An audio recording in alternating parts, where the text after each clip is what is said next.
ви сте готови на масата. Майсторлъка да надвиса с една лошадия и да надвиса с 20. Въпрос е да навиж, ако ще изполовин точка. Да, Пешо вика се върна, мисля, че ти боя сте. Една на 0. Ама той на Нанев за да горе беше съди. Някакъв път да беше за 100 евро и ще работиш в Младица.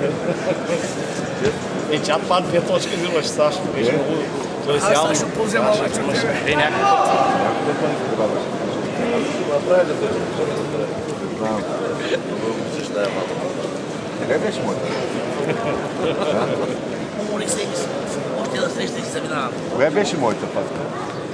Най-хубаво беше като седим на масата. Тройно или на трия сега да ръка? Тройно, не да ти бият, влизат. И аз само подържам, аз подържам. Държи само, държи. И после вече слагай си каска. Приятно да гледам. Ами що съм хубав, може да няма. Въпреки, че не мога да понасеш. И после стимулите за миналата една по сия. Слагай си каска после. Слагай си каска после. С по-гъвка шкира. Айде. Съдийски комар свърши. Слушай, едно време Патрис нали играят на комар и Райко Петров викал, как да тренира Осман? Русо му обрал 200 лева. Как да тренира? Що много 200 лева? Времена 200 лева на къща, ветичко. Как вика Осман вика?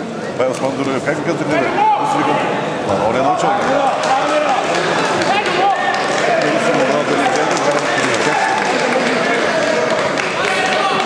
А пък ние отидахме една година, слушайте се, Валю Речев ме закара, бяхме на спортова